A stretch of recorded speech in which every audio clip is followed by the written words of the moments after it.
إنما يخشى الله من عباده العلماء.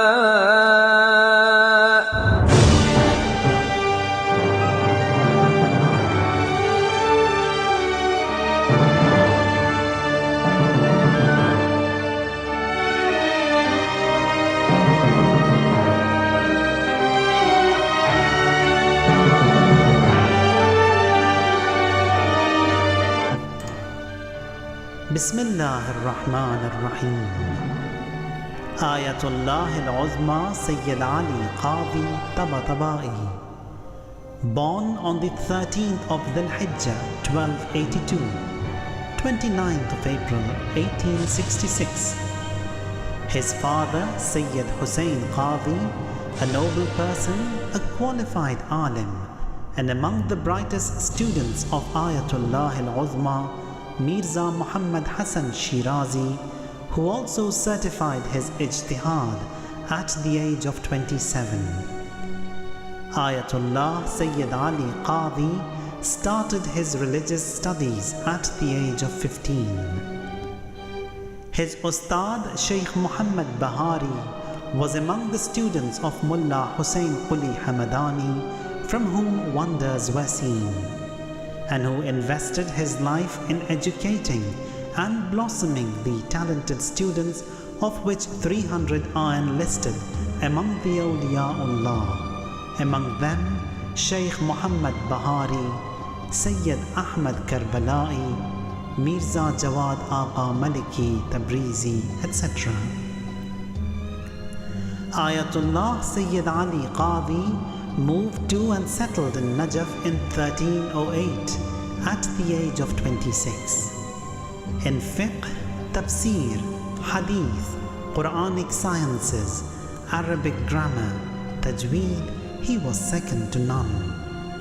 Allama Tabatabai, the author of Tafsir al-Mizan, says, I had studied philosophy, but when I met Sayyid Qazi, I found out not a word have I understood. From a very young age, he was after purification of soul and strived hard for 40 years. He attended every place where he thought he could possibly learn and acquire, as all is a blessing from Allah, and where his ma'rifah did not increase, he never went to that person again. He was very cautious so that none of the mustahab actions are overlooked, nor any makruh is performed.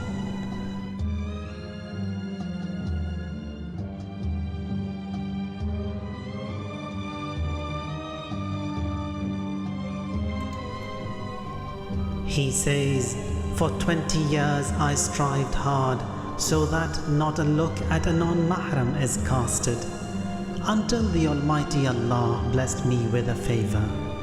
2 minutes prior to the arrival of a non-mahram, my eyes lowered their looks and closed. This was as a result of that striving for 20 years. He never lost hope.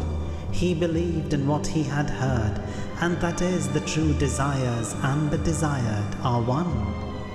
The Almighty Allah in a Hadith al-Qudsi says, إِذَا تَقَرَّبَ إِلَيَّ شِبْرًا تَقَرَّبْتُ إِلَيْهِ ذِرَاعًا. My servant, when he comes a span closer to me, I will come feet closer to him. These steps must be taken. That closeness to the Beloved has to be sought, and the barriers must be totally removed.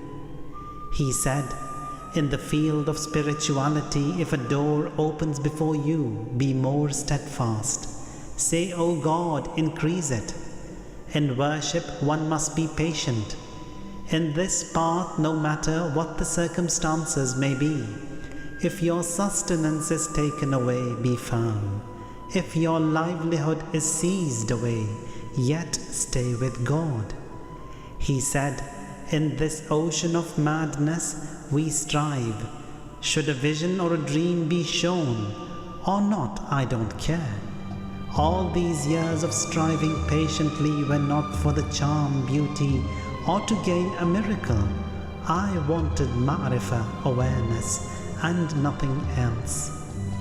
He believed Ism A'zam is being firm on the oneness of God.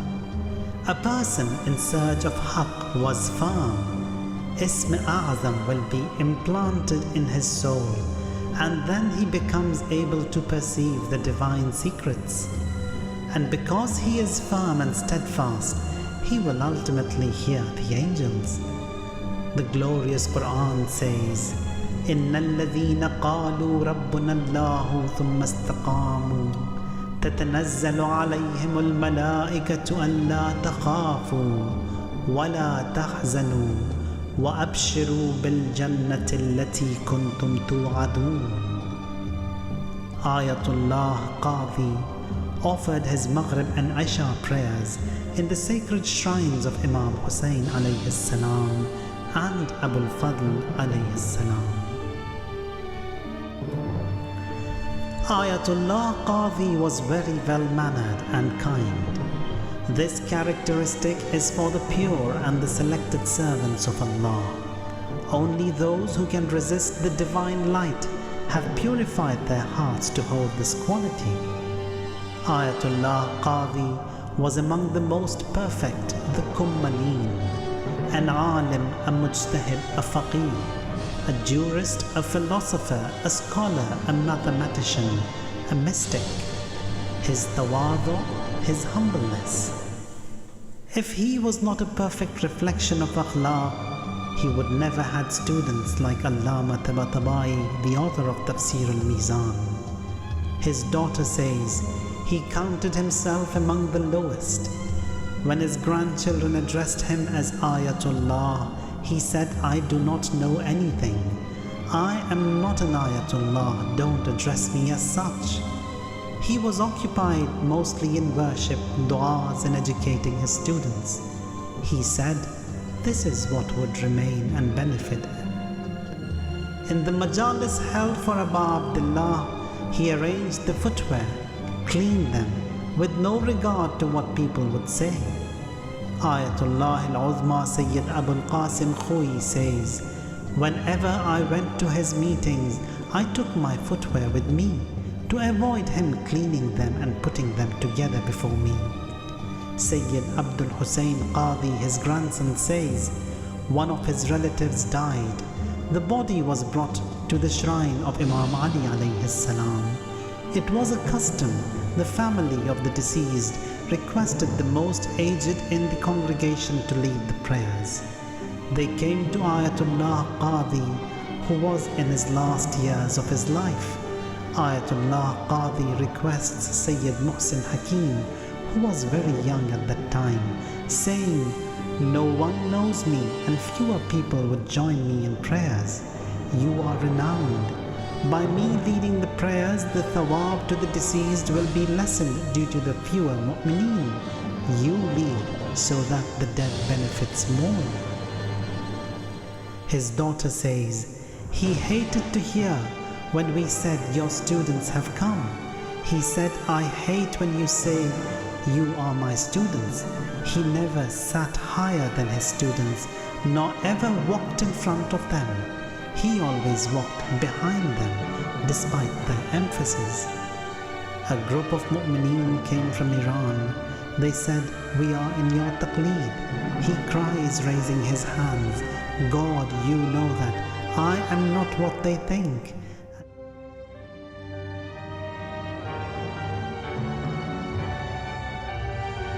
No one ever saw him take a car, nor did anyone know its secret. But one of the businessmen in Mashhad, he saw Marhum Qazi in Mashhad. He sought help from Ayatullah Qazi to have his passports sorted, and he helped him out. When he came to Najaf, he revealed that Ayatullah Qazi had sorted out his passports in Iran. Ayatullah Qazi gets upset and says, I have not travelled from Najaf. Ask the students. He recognized his students as his children and said, these are my children. Ayatullah Qazi monitored the performance of his students at all times and at times informed them of their hidden secrets. Marhum Kuchani says, It was in his last year that I found out that all of his students were monitored 24/7 by him. This is the education of Tawheed, that the Ustad, despite his ability to monitor and control his students at all times, never was the student ever aware of the secret, and instead makes the impact of God's presence so severe that the students feel themselves in the presence of God.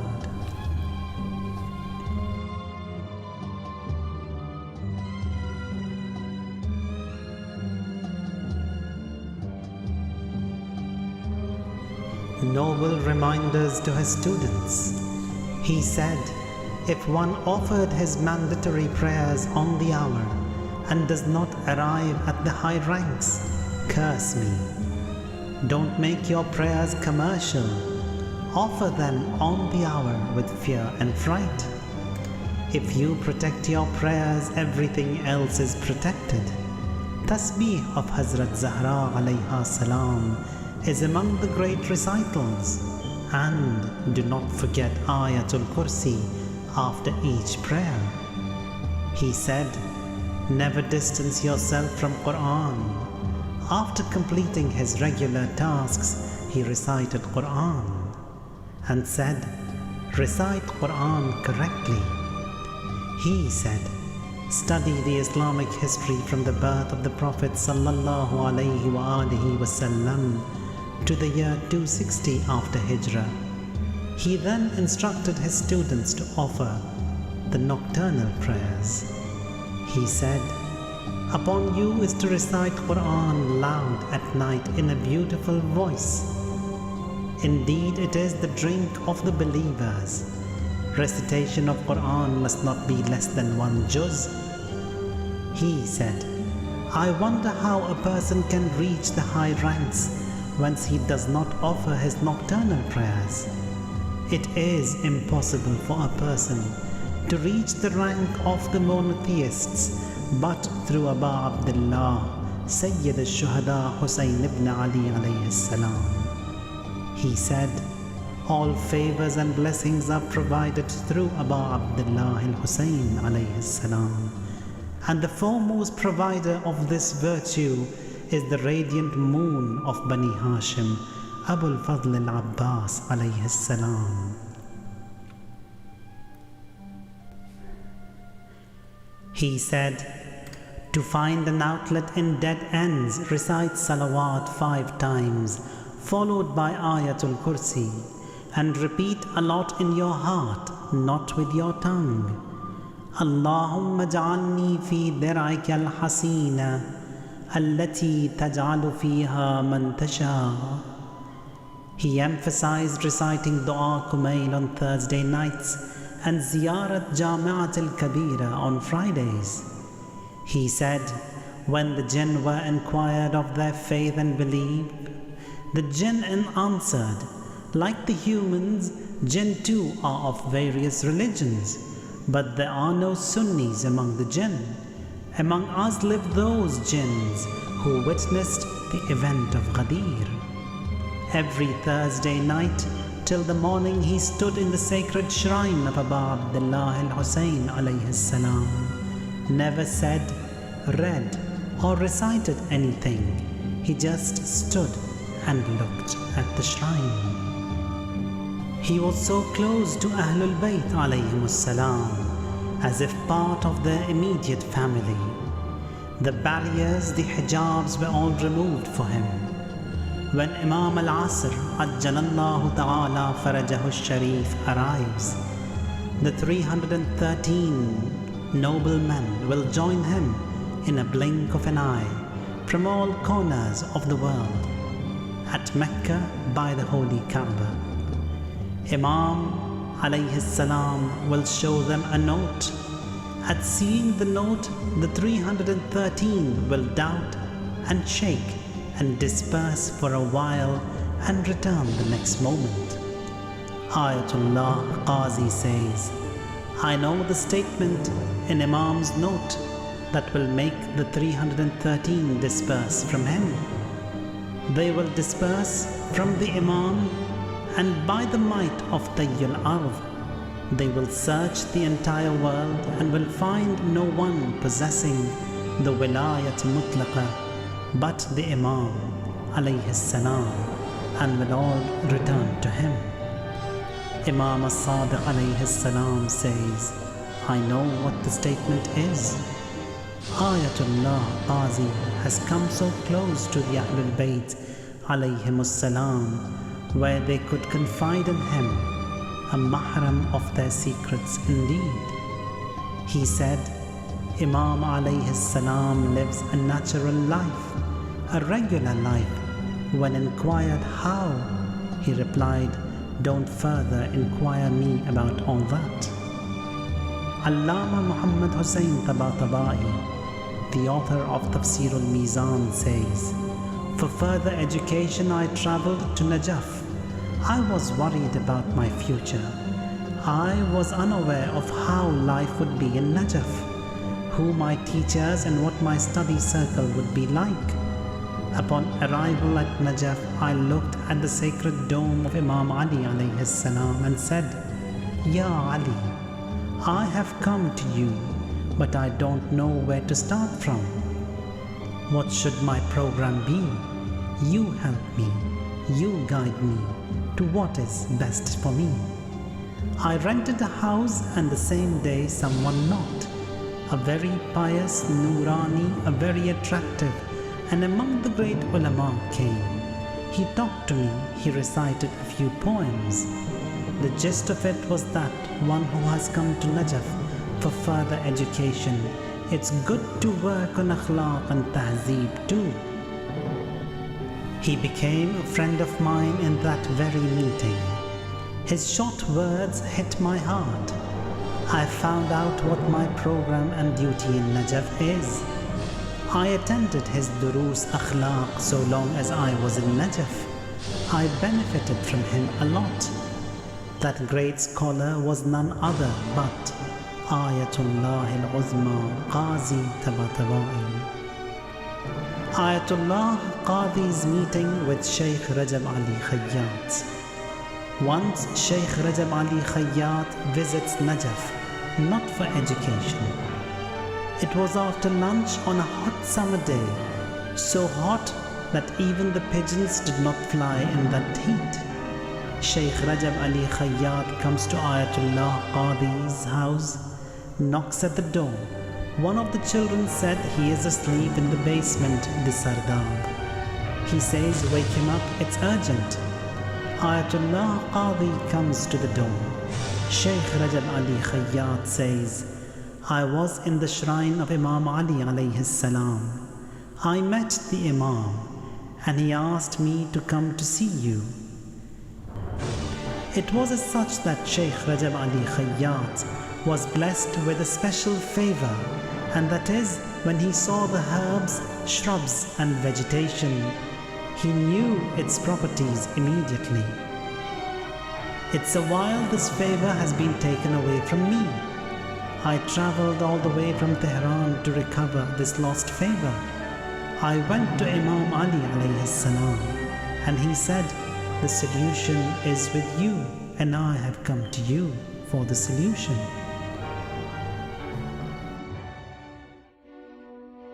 After years of educating the highest teachings of Islam and blossoming sincere awliyaullah, Ayatullah Qazi passed away on 4th of Rabiul Awwal 1366, 27th of January 1947 in Najaf, and was buried in Wadi Salam besides his father.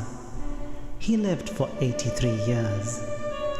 The moments of one's death are the toughest moments on the earth and the most beautiful for the Urafah. Ayatullah Kashmiri says, when dying he pointed at his body and said, In darad miravad, that is, it is departing. And when his ghusl was being performed, it was seen that he was eased and he smiled. Furthermore, Ayatullah Kashmiri says, I wanted to see what his position is after his death. In a vision I see rays of light ascend from his grave to the skies. I understood that he possesses a very lofty position. Sayyid Abdul Hussein Qazi, his grandson, reports his last moments as such, that my father, when he was 20 years old, he said to him, "Don't sleep tonight and stay awake." My father would not understand what the reason could be. Just after midnight he calls his son. Himself he lies down facing the Qibla. He says, "I am dying. I want you not to wake his wife and his children," and says, "Sit by my head and recite Quran until the morning." My father says, "One who knows that a person is on the deathbed, he naturally informs the others." Despite the tough and the final moments, I took them very lightly. I did not inform nor wake anyone. I sat by his head and recited Quran. He says, "My father said, I am being eased, and this ease has started from my feet and towards his neck." He said, "Only my heart hurts." He then said, "Cover my face." I too covered his face, and he passed away. Without any fright or fear, I sat by him and continued reciting the Holy Quran. It was at Fajr when the family members inquired. I said that he has passed away. It was then I found out that he possessed me and that he had passed away. He lived a life devoted to his master Imam Hussein alayhi salam. One who submits to Aba Abdullah al-Hussein alayhi salam is never stranded, as Ahlul Bayt alayhim salam are kareem, generous.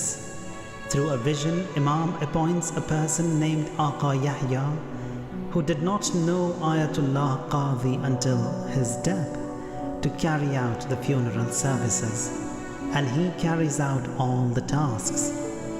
Ayatullah al-Uzma Bahjat says, the night before Ayatullah Qazi's death, a noble in his vision sees a coffin being carried on which is written, "Tuwaffiya waliyullah." A waliyullah has died, and the next day they found out that Ayatullah al-Uzma Qazi has passed away. Ayatullah al-Uzma Sayyid Abul Qasim Khoi says, the days when he died, the stars fell. Marhum Ayatullah Tabatabai Yazdi objected, saying that this is not possible. In reply, Ayatullah al-Uzma Khoi says, "I saw it, and that what is certain for me, I would not deny its fact." وَسُبْحَانَ رَبِّكَ رَبِّ الْعِزَّةِ عَمَّا يَصِفُونَ وَسَلَامٌ عَلَى الْمُرْسَلِينَ وَالْحَمْدُ لِلَّهِ رَبِّ الْعَالَمِينَ.